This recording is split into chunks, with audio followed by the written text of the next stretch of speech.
Hello, अस्सलाम वालेकुम। सी maths podcasts में ये हमारी 15th इंस्टॉलमेंट है और आज के हमारे गेस्ट जो हैं वो डॉक्टर विकार हुसैन हैं जो कि कनाडा की ब्रुंसविक यूनिवर्सिटी में थियोरेटिकल फिजिसिस्ट हैं। डॉक्टर विकार हुसैन लूप क्वांटम ग्रेविटी पे बहुत सालों से काम करते हुए आए हैं और वो लूप क्वांटम ग्रेविटी पर काम करने वाले कोई आम फिजिसिस्ट नहीं हैं, बल्कि ये वो हैं जो कि लूप क्वांटम ग्रेविटी के बड़े बड़े पायनियर्स, फॉर एग्जांपल कार्लो रोवेली, ली स्मोलिन और डॉक्टर आश्तेकर के साथ काम करते रहे हैं। So let's start the podcast and let's see how the discussion goes.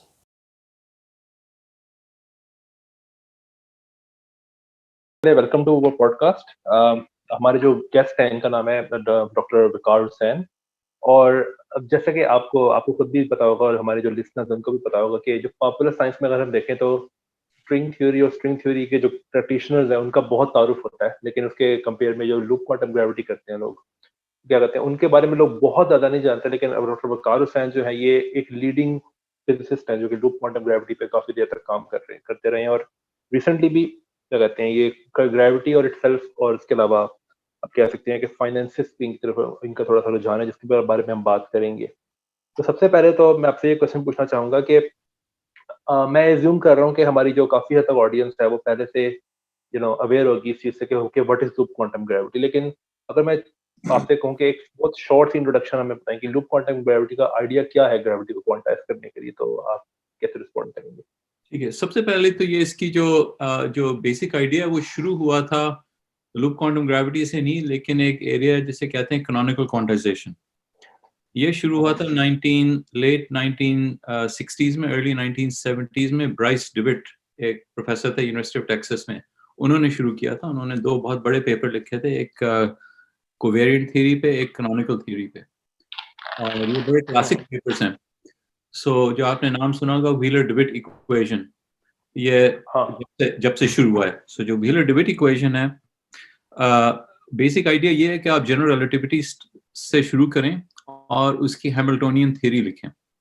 Hamiltonian theory meaning कि आप कोवेरिएंट आइंस्टाइन हिल्बर्ट एक्शन के बजाय आप एक जैसे पोजीशन एंड मोमेंटा होते हैं पार्टिकल के, वैसे आप ग्रेविटेशनल फील्ड के पोजीशन एंड मोमेंटा आइडेंटिफाई करें और उसका हैमिल्टोनियन आइडेंटिफाई करें, और उसके साथ फिर evolution equations, classical evolution equations पहले लिखें। उसके बाद जो क्वांटाइजेशन प्रोसीजर है, जो जैसे श्रोडिंगर हाइजेनबर्ग वगैरह ने अप्लाई किया था, वो आप अप्लाई करने की कोशिश करें कि आप हैमिल्टोनियन ऑपरेटर लिखें, उसके फिर सॉल्यूशंस लिखने की कोशिश करें।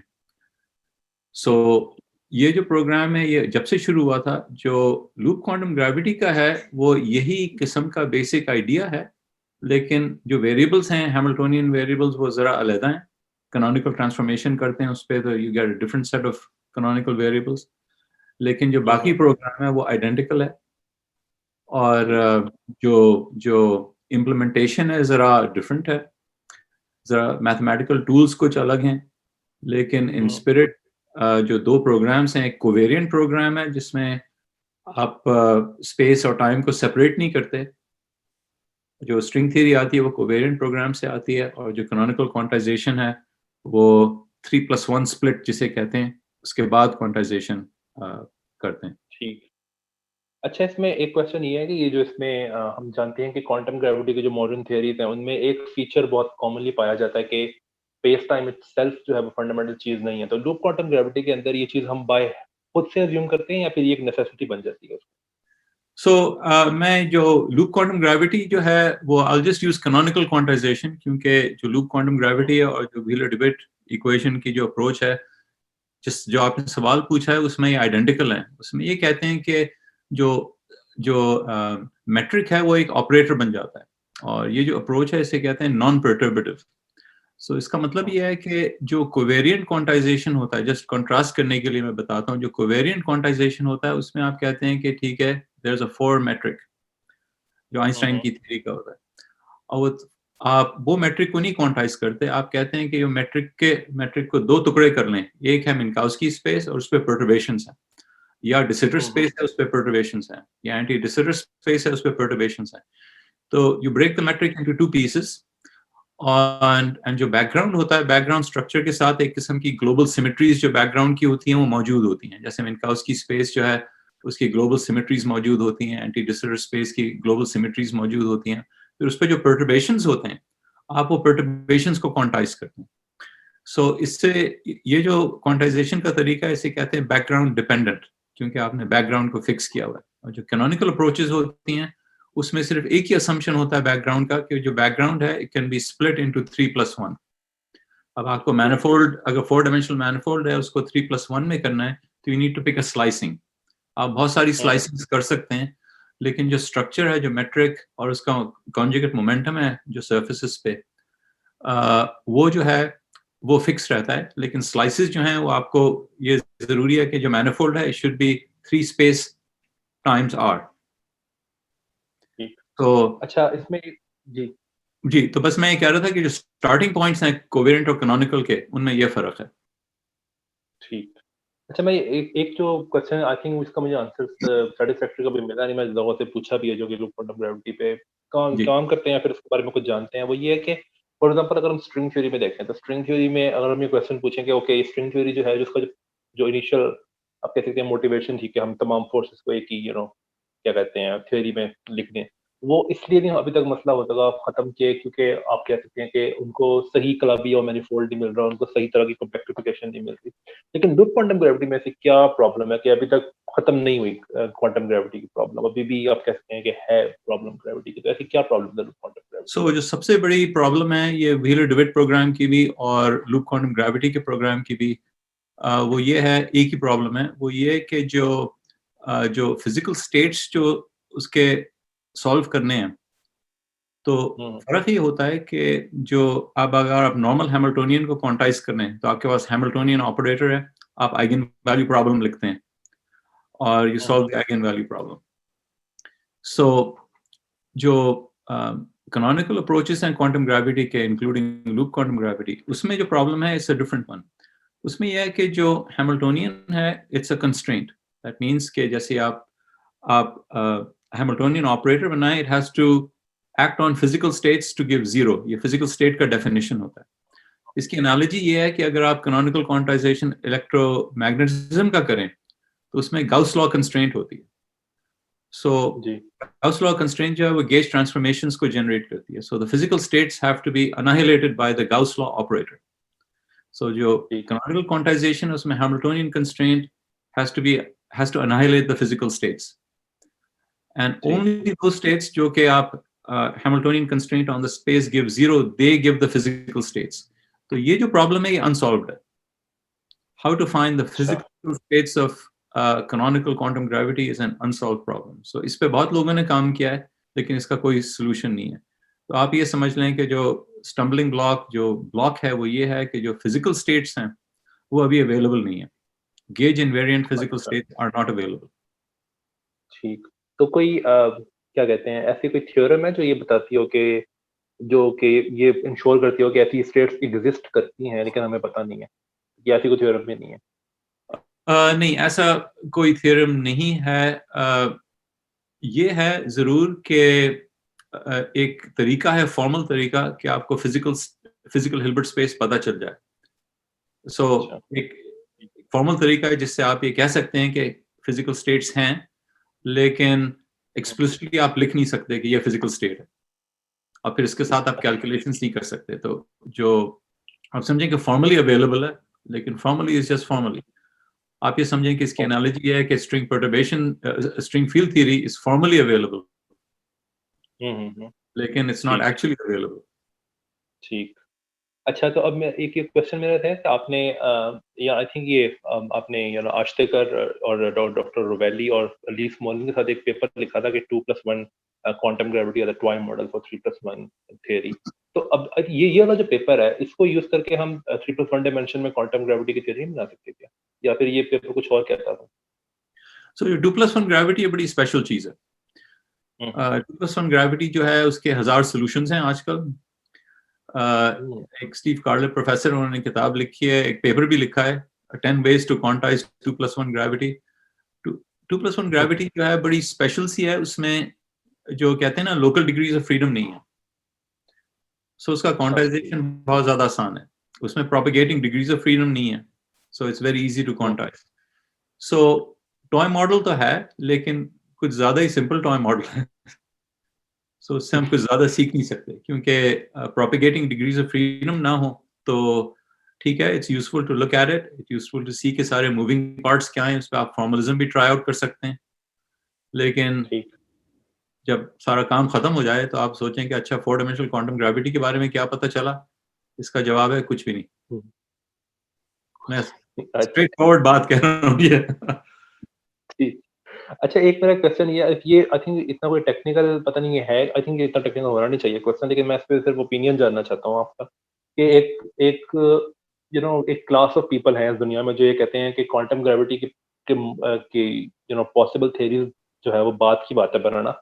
लेकिन वो कहते हैं कि अगर आपने क्वांटम ग्रेविटी की प्रॉब्लम को अटैक भी करना है ना, तो उसके लिए you need to understand the correct interpretation of quantum mechanics. तो आप एग्री करते हैं इससे?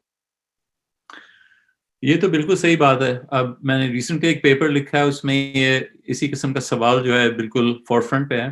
जो मेरा लास्ट पेपर है, it's on entanglement entropy in quantum gravity. So बात यह है कि सपोज आपके पास क्वांटम थ्योरी ऑफ ग्रेविटी मौजूद है, पूरी नॉन परटर्बेटिव, आप उसके साथ करेंगे क्या? सो फॉर एग्जांपल, जो हमें सवाल, जिस किस्म के सवाल के जवाब चाहिए वो ये है कि हमारा यूनिवर्स कहाँ से आया। सो जो इनिशियल अगर बिग बैंग है, it's a big huge quantum fluctuating object जिसमें वर्म होल्स हैं, जिसमें सब कुछ है, वेरी हाई क्वांटम फ्लक्चुएशंस। और उसमें से ये फ्रीडमैन रॉबर्टसन वॉकर यूनिवर्स निकला कैसे? So that requires some special conditions. वो स्पेशल कंडीशंस कहाँ से आई?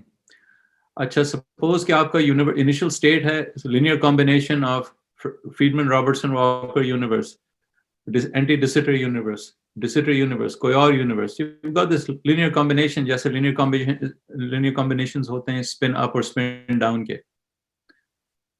So ये जो linear combinations हैं, ये क्वांटम थ्योरी का एक फीचर है। So अगर Hilbert space of quantum gravity है, उसमें ये linear combination of states भी है। So हमारा जो यूनिवर्स है वो एक स्पेशल कैसे निकला इस linear combination में से, और ये जो linear combination, इसका एवोल्यूशन क्या है? ये जो फ्रीडमैन यूनिवर्स है वो एवोल्यूशन से निकलता है या कोई और तरीके से निकलता है? फिर उसके साथ ही है मेजरमेंट प्रॉब्लम। तो ठीक है, wave function of the universe आपके पास आ गया। सपोज आपने इनिशियल कंडीशन का प्रॉब्लम भी सॉल्व कर लिया। ठीक है, वेव फंक्शन है, मैं आपको आपके ब्लैक बोर्ड पे आके लिख देता हूँ।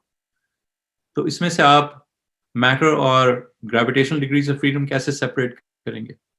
इसमें से आप किस किस्म की एनालिसिस इस वेव फंक्शन पे करेंगे जिससे ये पता चलेगा कि अच्छा ये FRW बैकग्राउंड है, इस पे ये फ्लक्चुएशंस हैं, इस तरीके से गैलेक्सीज निकली हैं। All of these are unknown. ये इंटरप्रिटेशन के प्रॉब्लम्स हैं अगर आपके पास थ्योरी भी मौजूद हो। तो इससे रिलेटेड एक क्वेश्चन ये है कि आई थिंक आपके आपके कॉलीग जो हैं कार्लो रोवेली, correct me if I am wrong, but मैंने ये सुना है कि वो कुछ हद तक उनका रुझान फिलॉसफी की तरफ भी हो रहा है। तो क्या जी। ये वो वाहिद केस है जो उन लोगों में जो लूप क्वांटम ग्रेविटी पे काम करते हैं, या फिर ज्यादातर लोग जो लूप क्वांटम ग्रेविटी पे काम करते हैं वो ज्यादातर जा रहे हैं फिलॉसफी की तरफ? ये तो इंडिविजुअल बात है। फॉर एग्जांपल अश्तिकार नहीं जा रहे। स्मोलन जो है उन्होंने कुछ किताबें लिखी हैं टाइम के बारे में, लेकिन हॉकिंग ने भी टाइम के बारे में लिखी है। तो आप समझें कि कोई भी टाइम के बारे में किताब लिखता है तो फिलोसॉफिकल थोड़ी तो होती है। सो ये कोई मुझे इतना कॉमन फीचर नहीं लगता है। इंटरेस्ट तो मेरा भी है और लोगों का भी है, लेकिन एक एरिया है जो जिसे कहते हैं फिलोसफी ऑफ साइंस, उसमें बहुत से जो सीनियर थ्योरेटिकल फिजिसिस्ट हैं उनको जरा इंटरेस्ट हो जाता है उसमें। आई थिंक एज की बात होती है, मेरा भी धीरे धीरे इंटरेस्ट बढ़ रहा है इस चीज में। आई थिंक ये foundation of quantum mechanics Sean में भी, कैरल की आई थिंक। जी जी, और फाउंडेशंस ऑफ क्वांटम मैकेनिक्स है, उसमें भी इंटरेस्ट लोगों का बढ़ता है इवेंचुअली कि ठीक है, हमने सारी रूटीन पब्लिशिंग कर ली, सब कुछ कर लिया, अब बुढ़ापा आ रहा है, let's talk about the foundations of quantum mechanics. So ये पुरानी चीज है। आइंस्टाइन के साथ भी ये था और लोगों के साथ भी ये था। डिराक भी कहते थे कि something is wrong with quantum theory, उसको फिक्स करना है। सो आई थिंक जो आपने बात की ना कि ये जो आपने अभी जो बात की ना, ये एज के साथ ही लोग चले जाते हैं इसमें फाउंडेशन ऑफ क्वांटम मैकेनिक्स में, फॉर एग्जांपल। तो इसमें आई थिंक मेरा एक दोस्त है ससेक्स में, वो और मैं एक दफा बात कर रहे थे, तो वो मुझे बता रहा था, क्योंकि वो बहुत ज्यादा फॉलो करता है ये फाउंडेशन ऑफ क्वांटम मैकेनिक्स को। तो वो बता रहा था कि बहुत सारे सीनियर साइंटिस्ट हैं जो कि अपनी बहुत बुढ़ापे में है, एक तरह से आप कह सकते हैं, और उन सबकी अपनी अपनी इंटरप्रिटेशन है। फॉर एग्जाम्पल अगर आप पेनरोज की बात करें, उसकी कन्फॉर्मेसिटी कॉस्मोलॉजी ऐसी कुछ है, फिर आप टूफ्ट को देखें तो उसकी अपनी है, आई थिंक वाइनबर्ग की शायद अपनी है, मुझे पता नहीं, शायद जी मुझे लगता है कि ये एक फीचर है कि लोग अपनी अपनी इंटरप्रिटेशन बना देते हैं जब। अच्छा, एक इसमें क्वेश्चन मैं पूछना चाहता हूँ, वो ये है कि इसके बारे में ज़्यादा डिटेल्स से नहीं मैं क्या कहते हैं जानना चाहूँगा, लेकिन बस मैं ये थोड़ा-सा आइडिया लेना चाहता हूँ इसके बारे में। आई थिंक आपका एक 2019 में एक पेपर था मैटर ज्योमेट्री एंटांगलमेंट के जी ऊपर। अब इसमें काफ़ी लोग जो हैं कि अब आपको अच्छे से पता है कि क्वांटम एंटांगलमेंट का कॉन्सेप्ट एक ऐसा कॉन्सेप्ट है जो कि पॉपुलर साइंस में बहुत ज़्यादा प्रेज़ेंट किया जाता है, तो लोगों को पता है कुछ हद तक। इसमें इसके बारे में मिसकंसेप्शन भी हैं लोगों के ज़हन में। लेकिन काफ़ी लोगों को पता है कि ठीक है, ओके, क्वांटम एंटेंगलमेंट पार्टिकल्स के दरमियान कैसे होती है। लेकिन ज्योमेट्री और मैटर के दरमियान एंटेंगलमेंट ये कैसे होती है? तो ये आप ज्योमेट्री का मतलब आप ये ले रहे हैं कि क्वांटम ज्योमेट्री जिस तरह होती है कि ज्योमेट्री में अनसर्टेनिटी है, क्या ये मतलब है या कुछ और जी मतलब? जी, इसका ये मतलब है। बेसिकली जब हम एंटेंगलमेंट की बात करते हैं और एंटेंगलमेंट एंट्रोपी की बात करते हैं, तो कोई भी क्वांटम सिस्टम है जिसमें दो सब सिस्टम्स हों, जैसे जो बेल स्टेट्स होती हैं, उसमें जो आपके दो सिस्टम्स हैं, there two systems of spin one half. हुँ, आप ये सिस्टम भी ले सकते हैं कि एक स्पिन वन हाफ है, एक हार्मोनिक ऑसिलेटर है, जो उनकी इसकी हिल्बर्ट स्पेस है। आप टेंसर प्रोडक्ट ले लें वो हिल्बर्ट स्पेस की। तो एनी टू सिस्टम्स, अगर उनकी हिल्बर्ट स्पेस आपको पता है, तो you have a larger Hilbert space which is a tensor product Hilbert space. So फिर आप एंटेंगलमेंट की बात कर सकते हैं और एंटेंगलमेंट एंट्रोपी की बात कर सकते हैं। सो जो मैटर और ज्योमेट्री की बात है, जिस पेपर की आप बात कर रहे थे, इसमें हमने ये किया कि एक कॉस्मोलॉजिकल मॉडल लिया, फ्रीडमैन रॉबर्टसन वॉकर यूनिवर्स, जिसका जो डिग्री ऑफ फ्रीडम है स्केल फैक्टर है, और उस हुँ, पे हमने डाले दो किस्म के मैटर डिग्रीज ऑफ फ्रीडम। एक है स्केलर फील्ड, एक है एक pressureless dust field. So entanglement और हुँ, एंटेंगलमेंट एवोल्यूशन के लिए जनरल रिलेटिविटी में, क्वांटम ग्रेविटी में एक है problem of time. So you have to decide कि टाइम क्या चीज़ है। टाइम का एक वेरिएबल निकालना होता है थ्योरी में से। सो हमने जो डस्ट फील्ड है उसको इसकी क्लॉक बना दी। सो फिर दो डिग्रीज ऑफ फ्रीडम बचे, the quantized scale factor geometry का and the quantized scalar field. Now that's a subsystem, two subsystems, and we have a clock. So clock के साथ we can look at the entanglement entropy of the subsystem. So अगर आप कोई भी system लें, if you can break it up into two parts, you have entanglement. तो इसमें इस पेपर में बेसिकली यही चीज हुई है। ठीक। तो इसमें अगर मैं correct me if I am wrong, कि आई थिंक आपका जो मेजर रिज़ल्ट था इस पेपर में वो ये था कि आपने क्या किया था कि डिफरेंट स्टेट्स ली थी इनिशियली, और आपने ये शो किया था, आई थिंक न्यूमेरिकली शो किया था ये, जी कि उन स्टेट्स के लिए जो एंटेंगलमेंट एंट्रोपी है वो शुरू में बहुत तेज़ी से बढ़ती है, और बाद में वो एक सैचुरेशन वैल्यू पर आ जाती है, और वो जो सैचुरेशन वैल्यू जो है एंटेंगलमेंट एंट्रोपी की, आई थिंक वो डायरेक्टली प्रोपोर्शनल है to with the energy expectation value for the that particular state, right? तो अब मेरा क्वेश्चन ये है कि इस एंटेंगलमेंट एंट्रोपी को, जो कि इस मैक्रो यूनिवर्स में अभी है, उसको हम किस तरह मेजर कर सकते हैं कि अगर वो है इस यूनिवर्स या ये नहीं? बहुत इंटरेस्टिंग सा सवाल है।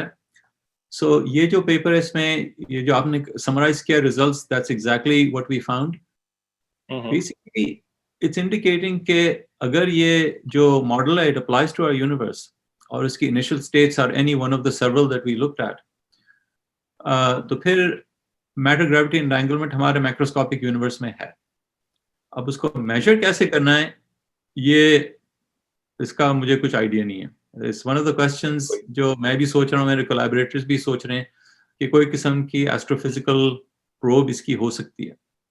लेकिन प्रोब ठीक। के लिए we need to extend the model. एक जो चीज़ है कि यूनिवर्स में वो ये है कि the universe is not homogeneous and isotropic. Universe में ये भी है कि फ्लक्चुएशंस हैं और कॉस्मिक माइक्रोवेव बैकग्राउंड भी है। तो सबसे पहले तो ये मॉडल को एक्सटेंड करना है, क्योंकि हम जो चीज़ मेजर करते हैं, हम CMB बैकग्राउंड मेजरमेंट मेजर करते हैं। तो अगर कोई किस्म के ठीक। क्वांटम ग्रेविटी सिग्नेचर्स हैं, तो वो CMB में नजर आ सकते हैं कि नहीं। लेकिन इसके लिए हमें सबसे पहले मॉडल को एक्सटेंड करना होगा। अच्छा, इसमें एक अभी आपने आई थिंक क्लॉक की बात की थी, तो उससे रिलेटेड मैं एक बात करना चाहूँगा, लेकिन ये जो मैं क्वेश्चन पूछने लगा हूँ, इस क्वेश्चन में मैं आपके एक और पेपर को आई थिंक लेके आना चाहूँगा, क्योंकि वो भी एक ऐसी चीज़ से रिलेटेड है जिसके बारे में लोग सुनना चाहते हैं बड़ा, और वो ये है कि फॉर एग्ज़ाम्पल जब हम कहते हैं ना कि कांस्टेंट, फॉर एग्जांपल कहीं जब हम कहते हैं कि ये कांस्टेंट्स ऑफ नेचर है, फंडामेंटल कांस्टेंट्स ऑफ नेचर, तो कई लोग कहते हैं कि ऐसा भी तो हो सकता है कि ये कांस्टेंट्स ऑफ नेचर जो है ये टाइम के साथ चेंज होते हैं। तो आई थिंक आपका 2018 में एक पेपर था, gravity, time and varying constant. तो उसमें आपने ये जो आपने कहा था कि एक हमने ग्लोब स्पेशल वॉल्यूम को क्लॉक के तौर पे यूज किया था, तो आई थिंक ये यही वाली क्लॉक आपने उस वाले पेपर में यूज की थी, एंटेंगलमेंट वाले पेपर में। नहीं, वो पेपर में अलग चीज है।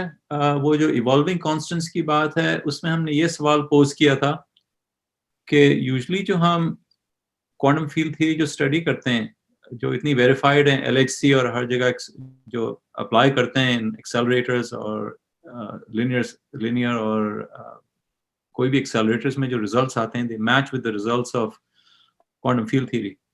लेकिन जो क्वांटम जो हमारा यूनिवर्स है, it's not Minkowski space, it's curve Friedmann Robertson Walker space, जो कि एक्सपैंडिंग है और एक्सपेंशन इज एक्सेलरेटिंग।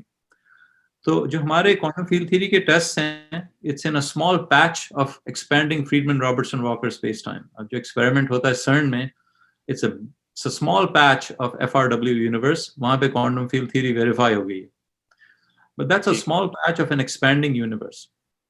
सो उसमें हमने ये सवाल पोज किया था कि जो quantum field theory on Minkowski space है, वो FRW quantum field theory on FRW से कैसे इमर्ज करेगी इन अ बॉक्स।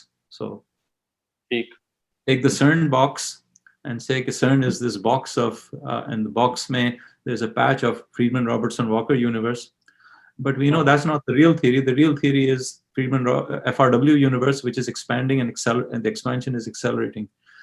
So वो अगर हम premise लें कि that's the universe, उसमें से how do we derive quantum field theory on Minkowski space in a box like in CERN or any other Stanford Linear Accelerator Center or wherever. So उसमें हमने एक calculation किया था to see how one might arise at this, and उसमें एक result ये था कि जो coupling constants होते हैं scalar field के, they become dependent on the scale factor. इसका मतलब है they change with the scale factor. ठीक। अच्छा, इसमें एक और क्वेश्चन में, बल्कि इस क्वेश्चन से पहले आई थिंक मैं एक प्रॉब्लम के बारे में जो लिसनर को भी बताना चाहूंगा, वो ये कि वैसे ये ऐसी प्रॉब्लम, और आई थिंक ये जब मैंने रियलाइज की थी ना चीज, तो मैंने कहा था कि देखो ये कई दफा ऐसा हो सकता है कि एक प्रॉब्लम ही पूरे एक या फिर कई ज्यादा साइंटिस्ट का पूरा पूरा कैरियर लेके चली जाए। आई थिंक ऐसे लोग भी हैं इस दुनिया के अंदर जिन्होंने फॉर एग्जाम्पल 1 डेकेड या 2 डेकेड जो हैं, तो सिर्फ एक प्रॉब्लम को दे दी, और वो प्रॉब्लम है ब्लैक होल इन्फॉर्मेशन पैराडॉक्स। ये ब्लैक होल इन्फॉर्मेशन पैराडॉक्स जो है, इसमें इसकी जो रेजोल्यूशन हम जानते हैं, कई सारे लोग देने की कोशिश करते हैं, लेकिन उसमें अभी भी प्रॉब्लम है। इसमें एक की फीचर है, और नहीं आई थिंक फीचर नहीं कहना चाहिए, एक प्रपोजल है, यानी आप एक तरह से इसके सोल्यूशन का, और वो ये है कि ऐसा हो सकता है कि जो इवेंट होराइजन है ब्लैक होल का, वो उसके एवेपोरेशन से पहले ही बन जाए। ठीक है, तो ये कुछ लोग कहते हैं। तो आई थिंक आपका एक पेपर था, इंफॉर्मेशन रिकवरी प्रॉब्लम 2017, उसमें आपने शो किया था कि this is not necessarily true. तो आपने क्या ये कहा था कि this is not necessarily true, या फिर ये नेसेसरीली फॉल्स है? आप इनमें से क्या कहा था आपने उस पेपर के अंदर? तो बेसिक तो प्रेमिस ये है, जो इंफॉर्मेशन लॉस प्रॉब्लम है, उसकी जो बेसिस है, there some assumptions that go into any problem. So information loss problem की असम्पशन ये है कि you are studying quantum fields on the fixed background of शॉर्ट-शेल्ड स्पेस टाइम। और फिर ये जो फिनोमेना है ये होता है, matter collapses, forms a black hole, black hole फिर धीरे धीरे evaporate करता है, so it looks like a pure state has evolved to a mixed state. So ये जो हमने उस पेपर में जो किया था, हमने ये assumptions को examine किया। तो the question is this, black hole बनता कैसे? Black hole बनता है अगर आप कोई matter लें and you let it go, अगर matter की density enough, matter configuration enough है, तो the matter will collapse and form a black hole. So जो सिस्टम आप क्वांटाइज करना चाहते हैं, वो सिस्टम क्या है? वो जो सिस्टम है, it's a matter field on the spherically symmetric space time है ब्लैक होल का, let's say. So you have a matter field in spherically symmetric space time, और ये जो सिस्टम है, स्पेस टाइम भी चेंज हो रहा है, मैटर भी चेंज हो रहा है। You take the system and you quantize the full thing. अगर आपने इसको सक्सेसफुली क्वांटाइज कर दिया, तो then by definition of quantum theory this is unitary. if you've quantized the full system. और Right. अगर आप पार्शियल करें कि स्पेस टाइम जो है वो जी क्लासिकल रहेगा, उस पे जो मैटर है उसको क्वांटाइज करेंगे, so that's half the story, and we know half the story doesn't work, क्योंकि जो late stages of black hole evaporation है, the black hole is really small and Planck scale effects आ जाते हैं, so we know कि the last phase is not described. तो उसके जो initial phases हैं वो correctly described हैं कि नहीं इस situation में जिसमें आपने पूरी theory को नहीं quantize किया है. The full theory is space time and this matter on it. You take the whole thing and you quantize the whole thing. So जो इस पेपर में जो हमारा proposal है वो यही है कि we must look at the full theory and try to quantize the full theory. And quantum theory का अगर definition है वो ये है कि it has to be unitary. अगर कोई चीज अगर quantum theory unitary नहीं है, it's not a good quantum theory. अच्छा, इसमें अभी आपने ये वाली जो बात की कि हम अगर ऐसे करेंगे स्पेस टाइम को हम क्लासिकल समझ लें लेकिन ब्लैक होल्स को हम क्वांटाइज करें तो this is not right to do. तो आई थिंक इसी तरह की चीज स्केलर फील्ड जो उसपे मैटर फील्ड है उसको क्वांटाइज करें और ब्लैक होल को क्लासिकल रखें. हाँ सॉरी ब्लैक होल क्लासिकल सही. तो आई थिंक इसी तरह के जो ऑब्जेक्शंस हैं वो कई लोग जो हैं वो इस पे भी देते हैं कि ज्यादातर जब हम फॉर एग्जांपल अगर आप कोई भी क्लिशियर टेक्स्ट बुक उठा लें क्वांटम मैकेनिक्स पे, तो वहाँ पे जो इंटरप्रिटेशन पढ़ाई जा रही होती है क्वांटम मैकेनिक्स की, उसमें लोग ये कहते हैं कि आप देखो आपने ऑब्जर्वर को क्लासिकल रखा हुआ है और अपने सिस्टम को क्वांटम रखा हुआ है. तो आई थिंक ये बहुत बड़ा मसला है. और आई थिंक इसमें ऐसी इंटरप्रिटेशन हैं जैसे कि for example many world interpretation, इसमें वो क्या कहते हैं ऑब्जर्वर को भी क्वांटम कर देते हैं और उसको भी सिस्टम को भी. आपको लगता है कि यहाँ पे ये ब्लैक होल इंफॉर्मेशन पैराडॉक्स जो है यहाँ पे सबसे ज्यादा जरूरी है, आप एग्री करते हैं या नहीं कहते कि सबसे ज्यादा जरूरी यहाँ पे है दरअसल क्वांटम मैकेनिक्स का इंटरप्रिटेशन को समझना इस प्रॉब्लम को सॉल्व करने के लिए? मैं समझा नहीं, लास्ट सवाल फिर से कहिए आप. नहीं, वैसे क्वेश्चन मेरा ये है कि आपको लगता है कि ये ब्लैक होल इंफॉर्मेशन पैराडॉक्स की जो प्रॉब्लम है यहाँ पे बहुत जरूरी है क्वांटम मैकेनिक्स के इंटरप्रिटेशन को समझना, उसके बगैर ये सॉल्व करना मुश्किल है. इंटरप्रिटेशनल इश्यूज पता नहीं यहाँ पे हैं कि नहीं, क्योंकि इसमें जो है जो जिस किस्म के इंटरप्रिटेशनल इशू हैं ऑब्जर्वर और सिस्टम के, वो डायरेक्टली इस सिस्टम में नहीं आते. इसमें यह है कि अगर आप स्पेस टाइम को क्लासिकल रखें, so then you have classical observers जो क्लासिकली होते हैं. क्लासिकल ऑब्जर्वर्स जो हैं वो जियोडेसिक्स पे मूव हो रहे हैं on the black hole space time. So और वो जो हैं उनके पास बॉक्स होगा, they are measuring the quantum field with the box. ये बिल्कुल कोपेनहेगन सेटअप है. तो इसमें जो है जो कोपेनहेगन इंटरप्रिटेशन है वुड अप्लाई.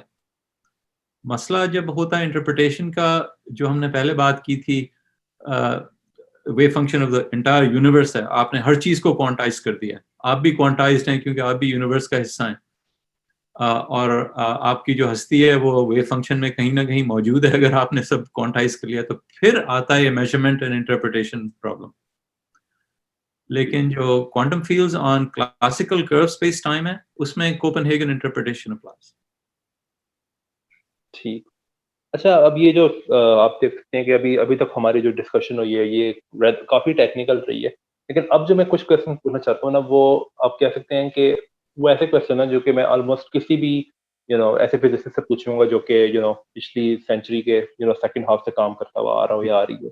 तो एक क्वेश्चन मेरा ये है कि आपने चूंकि साइंटिफिक कम्युनिटी देखी हुई है 80s की 90s की फॉर एग्जांपल, आपको कोई मेजर डिफरेंसेस नजर आते हैं उस साइंटिफिक कम्युनिटी में, खासतौर पर थ्योरेटिकल फिजिक्स की कम्युनिटी में, उस थ्योरेटिकल फिजिक्स की कम्युनिटी में और आज की थ्योरेटिकल फिजिक्स कम्युनिटी में?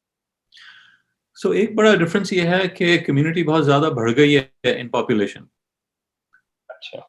दूसरी बड़ी बात यह है कि आर्काइव आ गया है, और आर्काइव और पॉपुलेशन जो है वो दोनों कनेक्टेड हैं. ठीक. तो इससे ये हुआ है कि अब जो नए एरियाज ऑफ द वर्ल्ड जो हैं ऑनलाइन आ रहे हैं. फॉर एग्जांपल आप देखें आर्काइव पे जाके चाइना से कितने पेपर्स आ रहे हैं. ये लेट 80s 90s में नहीं थे, अर्ली 2000s में भी नहीं थे. जो यूरोप के हैं वो तो हैं ही स्टडी एक ही रेट पे. चाइना के बहुत बढ़ गए हैं. जो ये हमारे जो स्पैम जर्नल्स वगैरह आ गए हैं, हर किस्म के स्पैम जर्नल्स में जो पब्लिश होते हैं उनकी भी आर्काइव कंट्रीब्यूशंस आ गए हैं. सो आप समझें कि जो सिग्नल टू नॉइज रेशियो है वो बहुत छोटा हो गया है आर्काइव में और पब्लिकेशन में इन थ्योरेटिकल फिजिक्स में। मेरे ख्याल से सिर्फ पब्लिकेशंस सिर्फ फिजिक्स की बात नहीं है। ये जो फिनोमेना है ये काफ़ी वाइड स्प्रेड है। आप कोई भी एकेडमिक डिसिप्लिन ले लें, मेरे ख्याल से अभी तक कोई भी साइंटिफिक डिसिप्लिन ले लें तो उसमें ये फिनोमेना हो गया है। प्रॉब्ली ये फिनोमेना वो एरियाज में नहीं हुआ है जहाँ पे आर्काइव जैसी चीज़ मौजूद नहीं है। जैसे आप फिलॉसफी देख लें या फिलॉसफी ऑफ साइंस है, इनमें प्रॉब्ली जो signal to noise ratio is probably standard from what it was, इतना इवॉल्व नहीं किया है। लेकिन थ्योरेटिकल फिजिक्स में जी, अगर आप डेली आर्काइव में जाके देखें तो आप खुद ही देखते होंगे, आप सोचें कि कौन से पेपर्स और टाइटल्स हैं जो 25-26 आते हैं रोज, उसमें से आप कौन से एब्स्ट्रैक्ट को जाके क्लिक करें कि जरा देखें कि पेपर में क्या है। सो दैट्स जी। व्हाट आई मीन बाय इसमें सिग्नल भी टू। जी ठीक, इसमें भी आपने आर्काइव की बात की, तो डोंट यू थिंक आर्काइव तो आई थिंक एक फीचर है, बल्कि आई थिंक एक जो बड़ा चेंज जो आया है, वो इंटरनेट इटसेल्फ है। ये इंटरनेट के आने की वजह से आप कह सकते हैं कि लोग दूर-दूर बैठ के कोलैबोरेशंस कर सकते हैं। तो ये पहले अवेलेबल नहीं था, लेकिन अब लोग जी दूर-दूर बैठ के कोलैबोरेशंस भी कर लेते हैं। जी। और ये आपको लग जी, जी। नहीं, मैं कह रहा था हाँ, ज़रूरी ये है, लेकिन अभी इतना कैच ऑन नहीं किया है जितना मेरे ख़्याल से कोविड की वज़ह से हो रहा है। कोलैबोरेशंस सडनली बढ़ गए हैं, ऑनलाइन कोलैबोरेशन। इससे पहले टेक्नोलॉजी तो थी, लेकिन somehow people went taking advantage of it. जी। इसमें एक खदशा मुझे याद नहीं आ रहा, कुछ दिनों पहले मेरी पता नहीं किस साइंटिस्ट से बात हो रही थी, शायद एसएटीपी में थे या कहीं और थे। तो वो उसके बारे में मैं पूछना चाहूँगा कि आपको लगता है कि ये फ्यूचर में ये होगा कि फॉर एग्ज़ाम्पल जो फंडिंग एजेंसीज़ हैं, जो कि फॉर एग्ज़ाम्पल साइंटिस्ट्स को फंड करती हैं डिफरेंट कॉन्फ्रेंसेस में शिरकत करने के लिए, वो अब से ये कहा करेंगी कि देखो आपने 2020 में भी तो ज़ूम पे सिर्फ शिरकत कर दी थी, तो क्यों जाना वहाँ पे आपने? फ्लाइट टिकट क्यों दें हम आपको? आप यहीं पे बैठ के शिरकत कर लो। आपको लगता है ऐसा कोई मसला होगा फ्यूचर में? मुझे तो लगता है कि जिस किस्म का जो इन पर्सन कोलैबोरेशन है, वो टेक्नोलॉजी नहीं रिप्लेस कर सकती। कि आप जाएँ ब्लैक बोर्ड पे, ग्रुप आ गया, आप सब देख रहे हैं, लिख रहे हैं, जो डायरेक्ट इंटरैक्शन होता है, जो डायरेक्ट सवाल-जवाब होते हैं, वो ये जो ऑनलाइन टू डायमेंशनल वर्ल्ड है इसमें नहीं हो सकते। सो जी। जो फंडिंग एजेंसीज़ हैं, वो शायद कहें ये चीज़, लेकिन हमारा जवाब भी मौजूद होगा कि अगर आपको एक्चुअली क्वालिटी साइंस चाहिए, क्वालिटी साइंस के लिए personal interaction is very important. और ये जो चीज़ है थ्योरेटिकल साइंसेज़ में तो ये कह भी सकते हैं, लेकिन एक्सपेरिमेंटल साइंसेज़ में नहीं कह सकते। हाँ, ये है वैसे। अच्छा, इसमें एक और क्वेश्चन है, वो ये है कि आपने देखा होगा कि ये ये रिसेंट जो ये हमारा आजकल दौर चल रहा है, इसमें एक दौड़ देखी जाती है, और वो दौड़ है फॉर एग्जांपल कई नंबर से मैं इसको डिस्क्राइब कर सकता हूँ, लेकिन एक नंबर में ले लेता हूँ, और वो है एच इंडेक्स। आपको लगता है कि एच इंडेक्स इफेक्टिव है साइंटिस्ट की प्रोडक्टिविटी नापने के लिए? बिल्कुल भी नहीं, एब्सोल्युटली नॉट। इनफैक्ट मैं आपको एक बताऊँ, यहाँ पे जो कैनेडियन फंडिंग एजेंसी है, उसके एक पैनल पे मैं बैठा था पिछले 3 साल। तो हमें एक्सप्लिसिट अच्छा। इंस्ट्रक्शंस थे फंडिंग एजेंसी के प्रेज़िडेंट की तरफ से कि ये जो एज इंडेक्स है, आप इसको बिल्कुल इग्नोर करें। अगर किसी ने अपने प्रपोज़ल में लिखा हुआ है, तो इसको कंसिडर भी ना करें। आपको सिर्फ़ ये कंसिडर करना है कि जो एप्लीकेशन के साथ उन्होंने अपने क्वालिटी पेपर्स खुद ही चूज़ करके जो सबमिट किए हैं, आप उन पे हुँ, इवैल्यूएशन करें, और जो प्रपोज़ल है, आगे क्या करना है, उस पे इवैल्यूएट करें। लेकिन इस किस्म की स्टैटिस्टिक्स का बिल्कुल ना इस्तेमाल करें। And I I completely agree with that.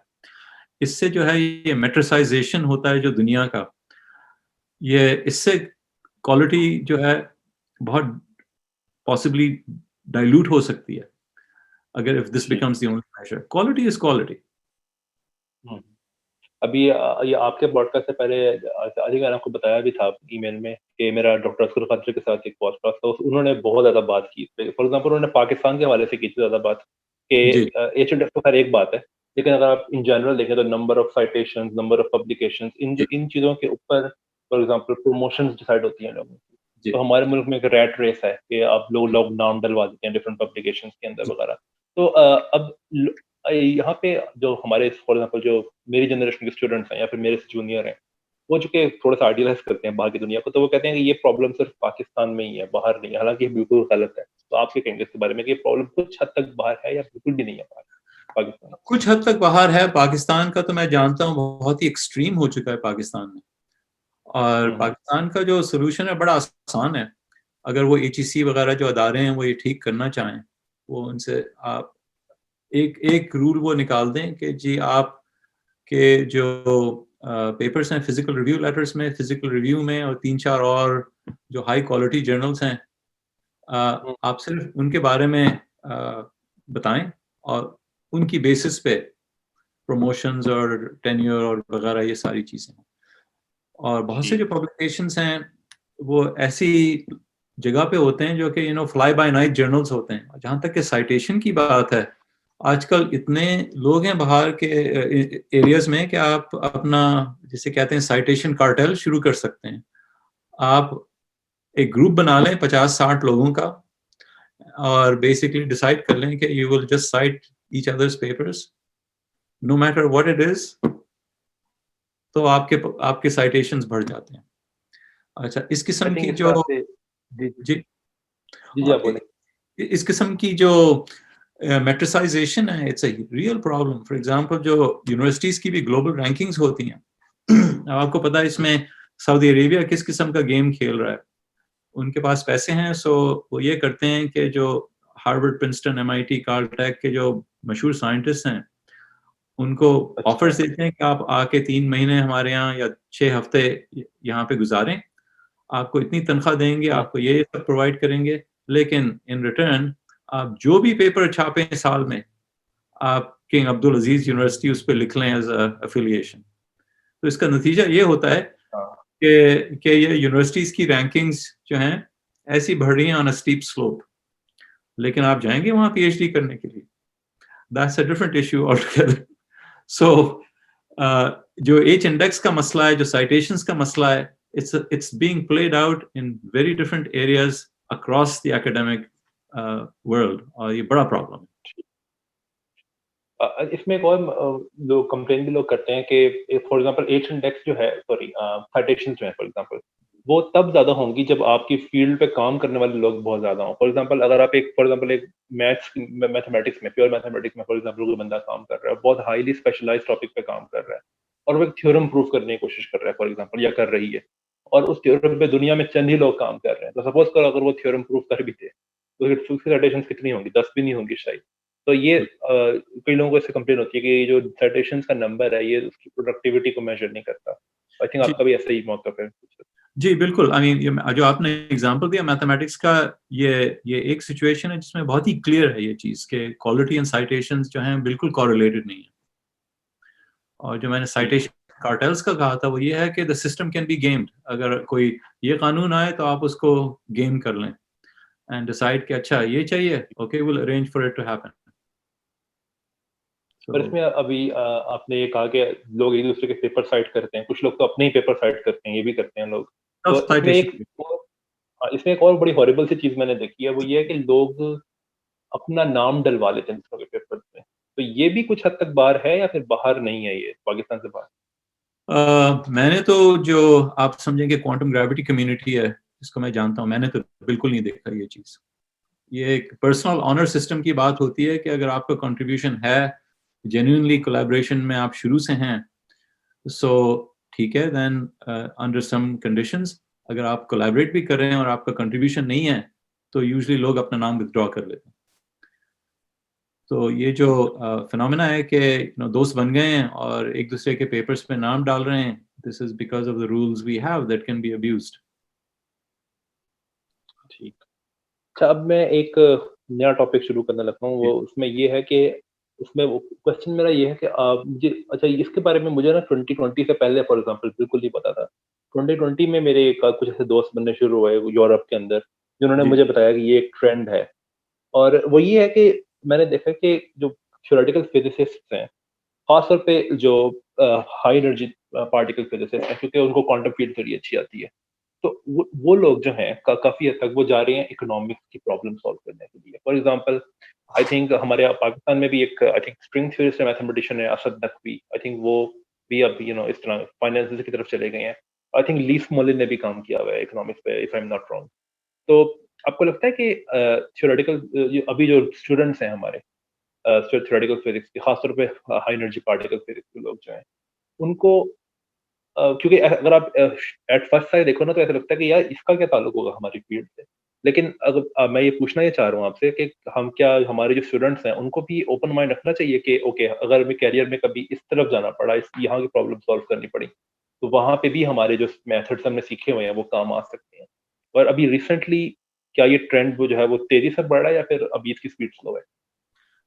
मुझे जो आपका आखिरी सवाल है जो ट्रेंड्स का है, मुझे इतना नहीं पता इस ट्रेंड का।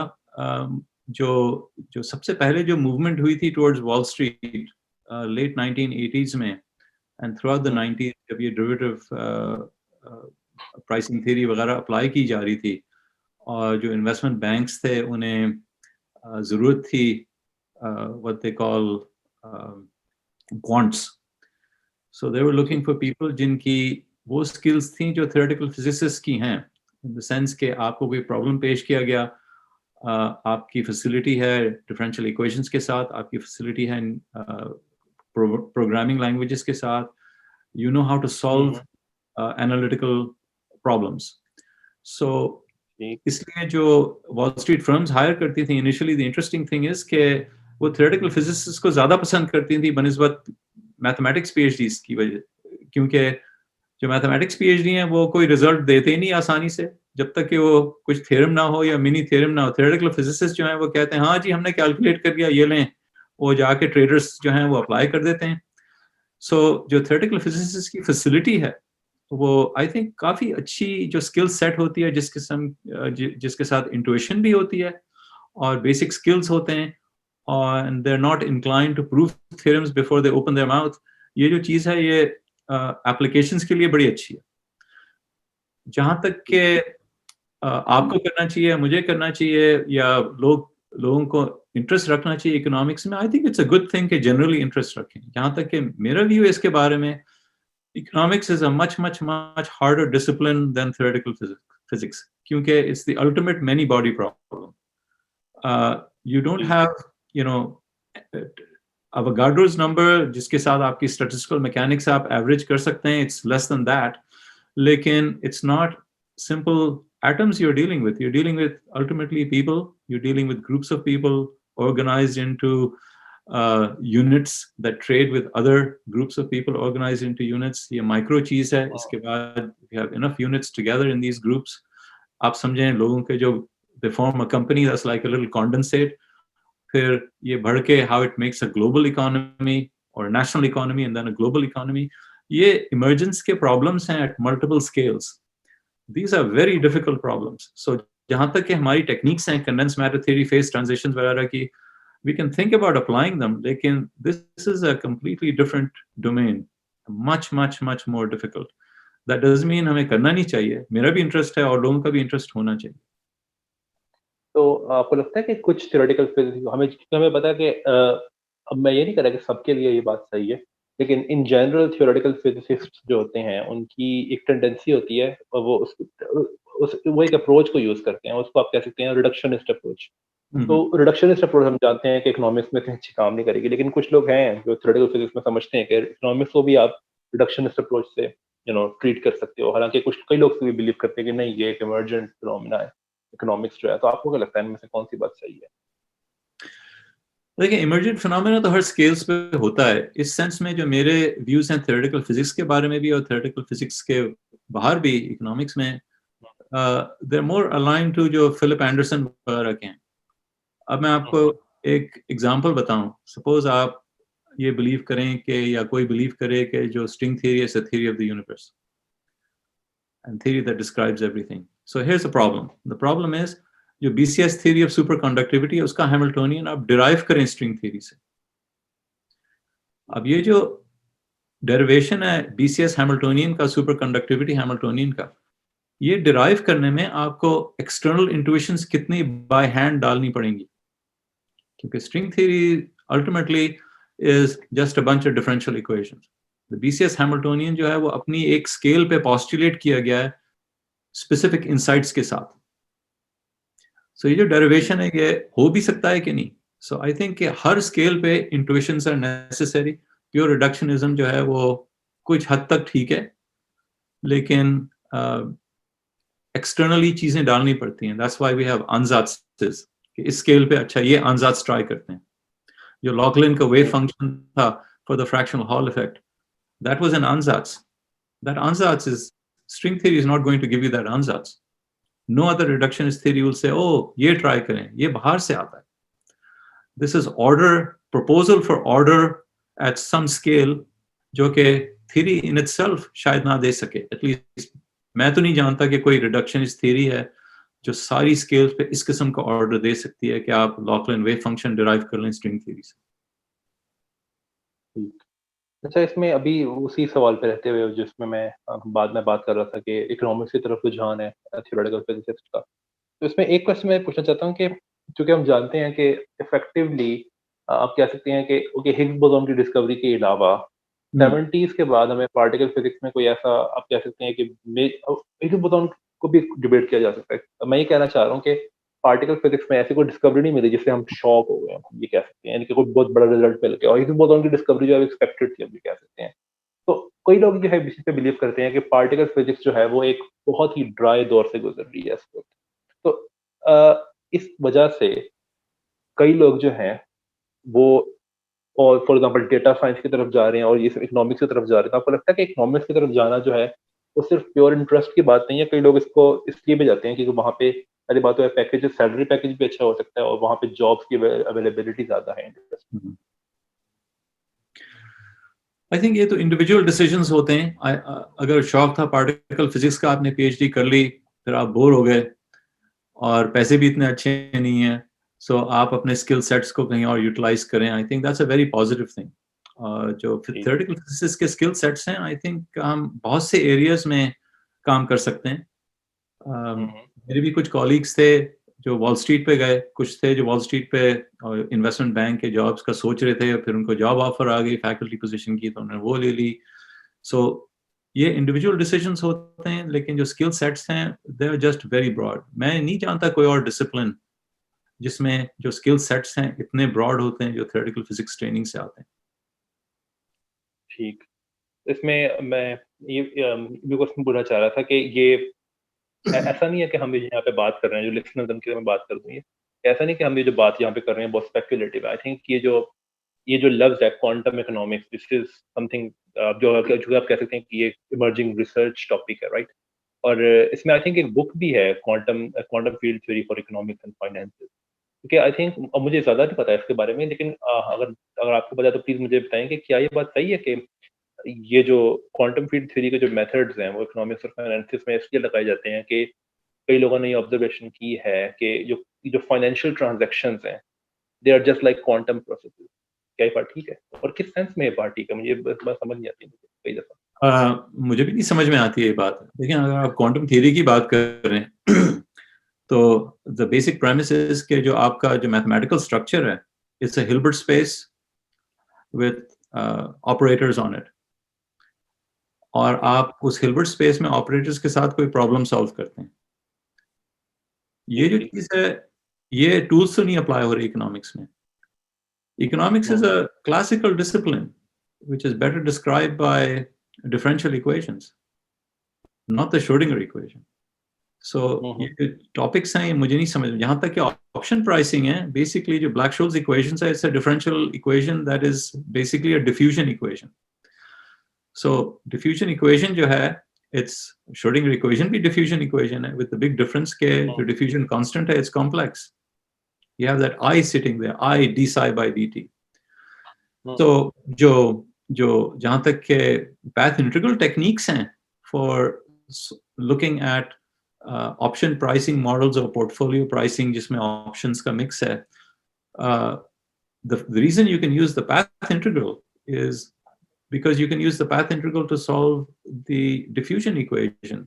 ये जो है ये Wiener integral है. It's not, there's no I's in it. So to say कि quantum economics is I don't understand it. इसमें यानी कि अभी हमने जो ब्लैक-शोल्स इक्वेशन की बात की, तो अगर किसी को नहीं पता ब्लैक-शोल्स इक्वेशन क्या है, तो आप कह सकते हैं कि ब्लैक-शोल्स इक्वेशन एक फंडामेंटल इक्वेशन है जो कि इकोनॉमिक्स के लिए यूज होती है. लेकिन ब्लैक-शोल्स इक्वेशन के बारे में लोग जितनी मैंने डिस्कशन सुनी हुई है या की हुई है लोगों से, उसमें मुझे ये पता लगा कि ब्लैक-शोल्स इक्वेशन के बारे में एक एक बड़ी प्रॉब्लम उसकी ये है कि फॉर एग्जांपल वो इकोनॉमिक क्रैशेस को नहीं करती प्रेडिक्ट. तो हमें कोई ऐसी इक्वेशन चाहिए फॉर एग्जांपल जो इकोनॉमिक क्रैशेस को प्रेडिक्ट कर सके, इस तरह की कोई मॉडल्स बना सके। आपको लगता है कि इस तरह की कोई थ्योरी जो है वो क्वांटम फील्ड थ्योरी को यूज़ करके आ सकती है या फिर मुश्किल है? क्वांटम फील्ड थ्योरी कोई क्रैशेस नहीं प्रेडिक्ट करती। Quantum field theory is a very steady state kind of thing, जिसमें आप स्कैटरिंग मैट्रिक्स कैलकुलेट करते हैं, you throw in particles and different particles come out. उसमें क्रैशेस नहीं होते रियली। आप अपना लग्रांजियन दे दें, और अगर लग्रांजियन ऐसा है जिसमें क्रैशेस की पॉसिबिलिटी है, तो फिर क्रैशेस होंगे। जो क्रैशेस होते हैं, it's a very probabilistic thing. So Black-Scholes equation के प्रॉब्लम्स हैं इज द assumptions. So वो assumptions के साथ लोगों ने डील किया हुआ है। The basic assumption जो Black-Scholes equation का है is a model for how stock prices move. और वो जो stock prices जो का movement का जो model है is based on Brownian motion, is called an exponential Brownian motion. So ये जो assumption है, इसमें crashes built in नहीं है। So अगर आपको change करना है basic model, so you have to change one of the assumptions of the basic Black-Scholes equation. लेकिन इसमें कोई क्वांटम बात नहीं है। इसमें ये है कि आप जो डिस्ट्रीब्यूशन है उसको चेंज कर दें टू अनदर डिस्ट्रीब्यूशन जिसमें जंप्स अलाउड हैं, but those are classical jumps and this is classical probability. ठीक। अच्छा, आई थिंक मेरे क्वेश्चंस मैंने ज़्यादा तैयार नहीं किए थे क्योंकि मेरे पास टाइम बहुत ज़्यादा नहीं था। लेकिन मैंने एक चीज़ आपसे पूछनी है जाने से पहले, और वो मेरा खुद भी एक कंसर्न है कि अगर हम रीसेंट ट्रेंड्स को देखें, जो क्योंकि पार्टिकल फिजिक्स तो हमें पता है कि एक्सपेरिमेंट से इतना कोई खास रिजल्ट नहीं आ रहे। तो अभी हम क्वांटम ग्रेविटी की जो डिफरेंट प्रॉब्लम्स हैं, सॉरी अप्रोचेज़ हैं, फॉर एग्जांपल इसमें स्ट्रिंग थ्योरी होगी, जो क्वांटम ग्रेविटी होगी, और आई थिंक और भी हैं। फॉर एग्जांपल ज़्यादा वो वेल नोन नहीं है, आई थिंक कॉज़ल फर्मियोनिक सिस्टम जैसी भी कोई एक आई थिंक अप्रोच है। causal sets हैं और causal dynamical triangulations हैं। there are different ways to define the path तो into मैं ये पूछना मैं ये चाह रहा हूँ कि आपको अब देखें ये जो चीज़ें हैं, फॉर एग्जांपल क्वांटम ग्रेविटी जो है, ये पिछली सेंचुरी में काफ़ी डेकेड्स पहले से आई हुई है, लेकिन पाकिस्तान में हमारे इसकी मोस्ट बेशतर फिजिक्स डिपार्टमेंट्स में नामो-निशान भी नहीं है इसका, या फिर इसके किसी प्रीरेक्विजिट का भी आप कह सकते हैं नहीं है। फॉर एग्जांपल हमारे कई फिजिक्स डिपार्टमेंट्स में तो क्यूसीडी नहीं पढ़ाई जाती, तो फिर ये तो आप छोड़ ही देना, तो क्यूसीडी कई जगह पे नहीं पढ़ाई जाती। तो आपको मैं क्वेश्चन मैं पूछना चाह रहा हूँ कि अगर हमने, मैं ये नहीं कहूँगा कि ओवरनाइट ये बात बिल्कुल चेंज हो जाए, ये तो मुश्किल है। लेकिन अगर हमने इसको टैकल करने की कोशिश करनी है और हमने इस तरह के कोर्सेज़ इंट्रोड्यूस करवाने हैं अपने डिपार्टमेंट्स के अंदर, तो डू यू थिंक कि हमें पहले स्टूडेंट्स की क्या कहना चाहिए मुझे कि मैथमेटिकल प्रीरेक्विजिट्स को ज़्यादा बेहतर करना होगा, या फिर हम खुद ये कोर्सेज़ सेल्फ डाल सकते हैं हमारे फॉर एग्जांपल ग्रेजुएट कोर्सेज़ की लिस्ट के अंदर? पाकिस्तान अगर की गिवन के कोई पढ़ाने वाला हो उस आप सब्जेक्ट ज्यादातर में है। पाकिस्तान की बात कर रहे हैं? जी, जी, जी। हाँ। एक सेमेस्टर मैंने लम्स में गुजारा था, और मैंने जो नेशनल सेंटर फॉर फिजिक्स है इस्लामाबाद, वहाँ पे भी काफ़ी मैंने ट्रिप्स की थी। मेरा ये इम्प्रेशन है कि फिजिक्स से पहले, कोई भी साइंसेस से पहले, एक किस्म के मेंटल इंफ्रास्ट्रक्चर की ज़रूरत है पाकिस्तान के यूथ में।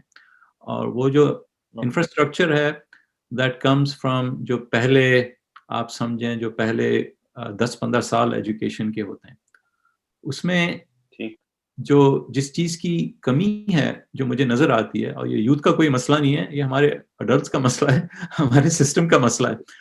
वो ये है कि जिस किस्म की अथॉरिटेरियन ट्रेनिंग होती है पहले 10-15 साल में, उससे जो क्यूरियोसिटी तबाह होती है in the vast majority of our youth, वो चीज़ ठीक करनी है सबसे पहले। That's problem number 1। Problem number 2 is जो इंफ्रास्ट्रक्चर है यूनिवर्सिटीज़ का, इन टर्म्स ऑफ आप किस किस्म के लोगों को हायर करते हैं, कैसे प्रमोट करते हैं, जिससे हमने पहले डिस्कस किया था, जो एच इंडेक्स वगैरह और साइटेशंस एटसेट्रा, ये सिस्टम को ओवरहॉल की ज़रूरत है। So what we need in the second step is के यूनिवर्सिटी फैकल्टी जिनके फाउंडेशंस ऐसे स्ट्रांग हों कि स्टूडेंट्स खुद उनकी तरफ जाके really get knowledge, जिस किस्म की जो कहते हैं Socratic knowledge by conversations and dialogue, ताकि कोई भी प्रॉब्लम ब्लैक बोर्ड पे उसी वक्त खड़े रह के करें, नॉट कि आप जाके लेक्चर करें और कमरे से चले जाएं, होमवर्क असाइनमेंट्स दें और आप जाके चाय पिए, बच्चे होमवर्क करते हैं, and then ग्रेडिंग कैसी होती है किसी को नहीं पता, एग्जाम्स कैसे होते हैं किसी को नहीं पता। ये सारी जो स्ट्रक्चरल चीजें हैं यूनिवर्सिटीज की वो भी चेंज करनी है। And then we come to जो आप सवाल पूछ रहे हैं, ये पहली दो चीजें हो जाएं तो the third thing will automatically be solve. There will be people coming back, there will be people जो कि हर किस्म के सब्जेक्ट्स पढ़ाएंगे, एक किस्म का स्टैंडर्ड होगा। बेसिकली इसका मॉडल बड़ा सिंपल सा है, जो जैसे इंडिया में हुआ है the Indian institute of technology. We need something like that in Pakistan. We need one Pakistan Institute of Technology जो कि एक IIT के बराबर हो, जिसका एक comprehensive exam हो to draw talent, जी और आप top faculty hire करें from anywhere in the world, और आप उसको चलाएं, फिर उसकी duplicates बनाएं मुल्क में। और ये जो आपने IIT की बात की, अब मेरे जो यहाँ पे अपने सुपरवाइजर हैं वो भी एक आप कह सकते हैं स्ट्रिंग थ्योरी पे काम करते हैं, KS नारायण नाम है उनका। तो अब वो भी IIT, वो मुझे बता रहे थे एक चीज़ कि ये जितने भी आप बड़े-बड़े इंडियन थ्योरेटिकल सक्सेस देख रहे हो ना दुनिया में, फॉर एग्जांपल आप उनको देख लो, KS नारायण को, फिर यहाँ पे ICTP के चेयरमैन आतिश टबोलकर हैं। फिर इसके अलावा ज़्यादातर लोग, मैं उनकी बात करूँ जो स्ट्रिंग थ्योरी पे काम करते हैं, क्योंकि वो अपनी अपनी फील्ड आप कह सकते हैं। तो अब उसके अलावा सुरात राजू हैं, फिर आई थिंक वो हैं शिराज मिनवाला, इस तरह के और बहुत से लोग हैं, समीर माथुर जिन्होंने ब्लैक होल इंफॉर्मेशन पैराडॉक्स पे बहुत ज़्यादा काम किया हुआ है। ठीक है, तो कहता है ये सारे के सारे ना आप बाकी IIT से छोड़ दो, ये सिर्फ IIT कानपुर से निकले हैं, सारे सिर्फ एक यूनिवर्सिटी से निकले हुए हैं। तो अगर एक यूनिवर्सिटी इतना ज़्यादा डिफरेंस प्रोड्यूस कर सकती है, तो आई थिंक ये बात सही है जो भी आपने कही है कि अगर पाकिस्तान में भी इस तरह के इंस्टीट्यूट बनाने की कोशिश की जाए, तो एक institute can make a change, right? तो इसमें एक चीज़ मैं पूछना चाहता हूँ कि अब जैसे कि जब मैं अपने दोस्तों से बात करता हूँ ना इसकी, या फिर किसी प्रोफेसर वगैरह से, जैसे कि मैं भी आपसे बात कर रहा था क्वांटम मैकेनिक्स की इंटरप्रिटेशंस के ऊपर, उनमें से वो मुझे कहते हैं कि ना असल में इसका बहुत बड़ा मसला ये है कि ना यूरोप से चला गया थ्योरेटिकल फिजिक्स का सेंटर वहाँ पे अमेरिका में, और अमेरिका चूंकि मोर प्रेगमेटिक है, तो उन्होंने इस तरह की फिलोसॉफिकल क्वेश्चन की बात नहीं की। तो अब आई थिंक इस तरह की कुछ अप्रोच ना मैं पाकिस्तान में देखता हूँ कि पाकिस्तान में, मैं उनकी बात नहीं कर रहा कि जो कि फिजिक्स नहीं पढ़ते, आम पब्लिक है, नहीं, मैं उनकी बात कर रहा हूँ जो कि फिजिक्स के प्रोफेसर भी हैं। उनके सामने अगर ये वाली बात कर रहा हूँ, मैं आपसे कर रहा हूँ कि हम क्वांटम ग्रेविटी के कोर्सेज डालें ग्रेजुएट स्टडी में, तो कहते हैं यार इसका क्या फायदा है? वो कहते हैं इसका पाकिस्तान में कोई फायदा नहीं होगा, पाकिस्तान को फायदा है कंडेंस मैटर का, या उस तरह, या फिर इस तरह की चीज का जो कि जिसका आर्मी को फायदा हो वगैरह वगैरह। तो इस मेंटालिटी को कैसे खत्म कर सकते हैं? अब ये तो है, अगर बेसिक इंफ्रास्ट्रक्चर जो स्टेप नंबर 1 और नंबर 2 हो जाए, तो आई थिंक नंबर 3 जो आपने ये प्रॉब्लम बताया ये खुद ही सॉल्व हो जाएगा, क्योंकि it's not that we saying के नोबडी इज सेइंग के आप प्रोग्राम बनाए जो सिर्फ क्वांटम ग्रेविटी का है। This is about diversity of education, it's not about need. आप जाके कंडेंस मैटर थ्योरी पढ़ें, उसमें PhD करें, लेकिन साथ में अगर आपने एक जनरल रिलेटिविटी और क्वांटम कॉस्मोलॉजी का कोर्स पढ़ लिया, तो इसमें नुकसान क्या है? आपके होराइजन ज्यादा ब्रॉडर हो गए। सो एक ये पर्सपेक्टिव बड़ा इंपॉर्टेंट है, और अगर आपको इंटरेस्ट है इसमें तो फिर ठीक है, आप कंडेंस मैटर थ्योरी ड्रॉप कर दें और ये कर लें। बेसिकली द पर्पस, अगर आप PhD कर रहे हैं, आप अगर यूनिवर्सिटी में जाके पढ़ाना चाहते हैं, तो इट डजंट रियली मैटर कि आपने किस एरिया में PhD की है। ये इंपॉर्टेंट है कि you have mastered graduate level courses at a level कि आप हर चीज पढ़ा सकते हैं। आप कंडेंस मैटर भी पढ़ा सकते हैं at a masters PhD level, आप जनरल रिलेटिविटी भी पढ़ा सकते हैं। ये गोल होना चाहिए ट्रेनिंग का। ये जो सवाल होते हैं कि इसका पाकिस्तान के क्या फायदा, पाकिस्तान का ये फायदा है कि इसमें पाकिस्तान का ओवरऑल मेंटल इंफ्रास्ट्रक्चर जो है it improves with every extra discipline, it improves. And nobody is saying कि we need 5000 quantum gravity experts in Pakistan. फिर उनका आर्गुमेंट सही हो, लेकिन अगर आप पॉपुलेशन है 150 मिलियन, 200 मिलियन मुल्क की पॉपुलेशन है, उसमें अगर 10 क्वांटम ग्रेविटी के लोग हैं, तो उसमें नुकसान क्या है? 100 हो तो ठीक है, even I might question that. So ठीक, चलिए sir, thank you so much अपना टाइम देने के लिए। इंशाल्लाह आप आगे भी कभी बात करेंगे जरूर। Thank you so much.